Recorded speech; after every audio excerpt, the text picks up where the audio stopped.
Hello and welcome back to another First Impressions video brought to you by MMO Play.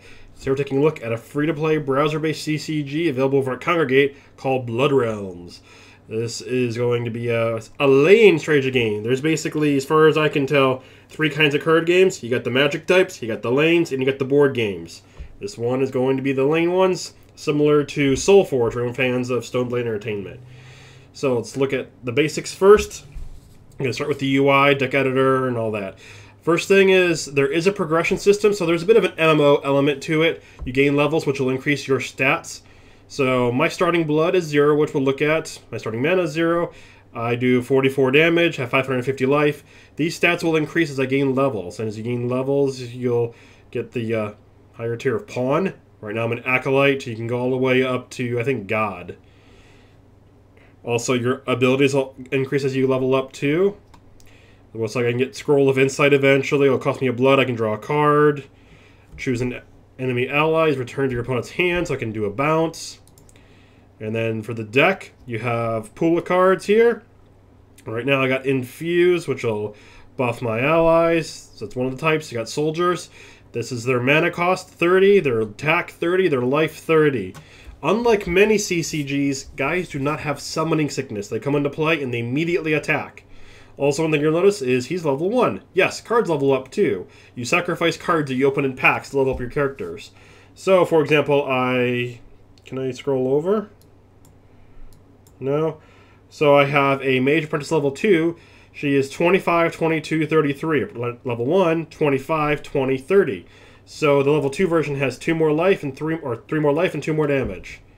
Where's my leveled up guy down here? I have another guy that's level 2. Centaur has 5 extra attack and 4 extra life from leveling up. So there is definitely an element of progression to this game.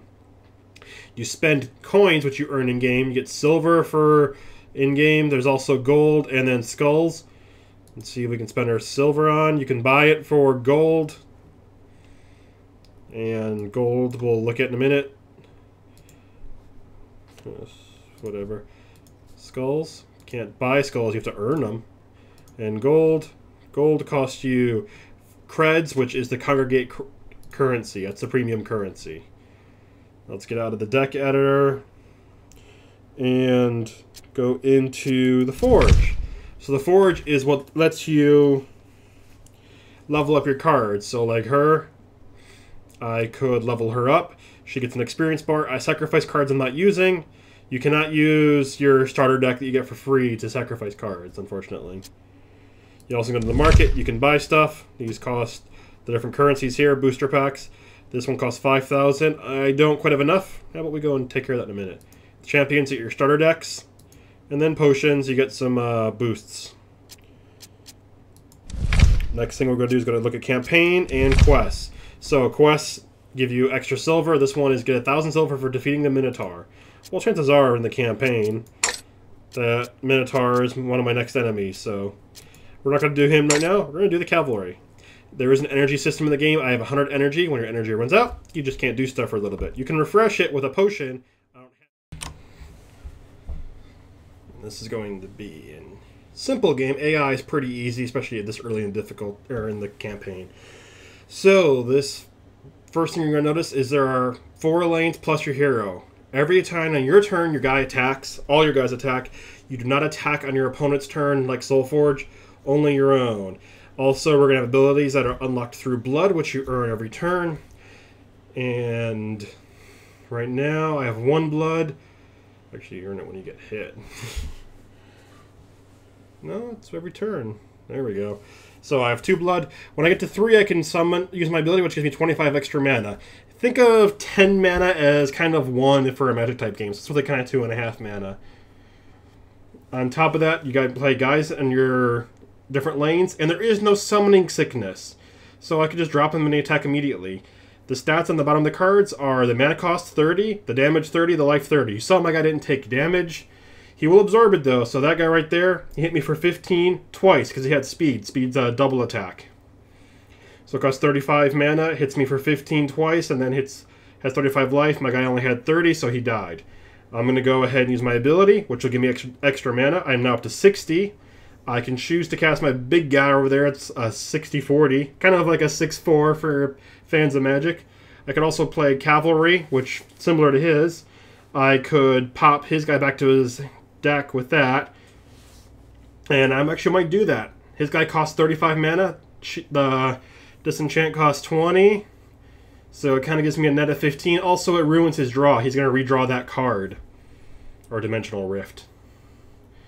So what I could do is I could do that and play my own Cavalry right now, and my guy will attack. You can see my guy has 44 damage, 470 life, so the Cavalry hits twice, my hero hits once. He's got a Cavalry of his own. It's going to hit me for 30. Mine will hit back for 30, but that won't do any good because mine's going to die. So the lack of Summoning Sickness does make the game a little bit awkward at times. And right now I got 4 blood also, so I can use my ability again. This card lets me draw 2 for 10 mana, so kind of it plus 1 more. There's that.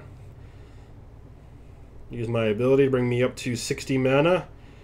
I could play Centaur, and I do have my leveled up Centaur in my hands. He might be a consideration. Other option, of course, is play some cards. I could shield my guy, which protects him. Now my guy wins that battle. Play her. And then there we go. Now his guy will attack, but mine is shielded, so mine will survive. And then next turn my Cavalry will kill his Cavalry. Looks like she's going to die. Alright. Use my ability again. I might have forgot to use it last turn. Now I have 75 mana. I could play Centaur and then just a little dinky guy. He's just going to type lane for me. And then kill him and then hit him. Next turn, I think no, I don't have quite lethal because he put a blocker in front of the Centaur. Oh, now I got lethal. This will give my Cavalry an extra 44 attack. Well, my Cavalry hits twice, so you do the math. And we're going to overkill just for the fun. There we go. Maxed out. And bam, bam, dead. For rewards, alright, we got 500 silver. That's what we needed. Now we can go back and buy a pack. Oh, no. So what I'll do is I'll go to the market, buy a booster pack. So what do we get? We get something that's a little cheap guy. That's pretty nice. A little offensive version. And we got just a kind of general guy. Shield equal to his power. What else? I might have to put him in my deck actually. Ooh, he's interesting. He does cost 50 now. So now I can go to the forge, and then guys I don't want. So let's say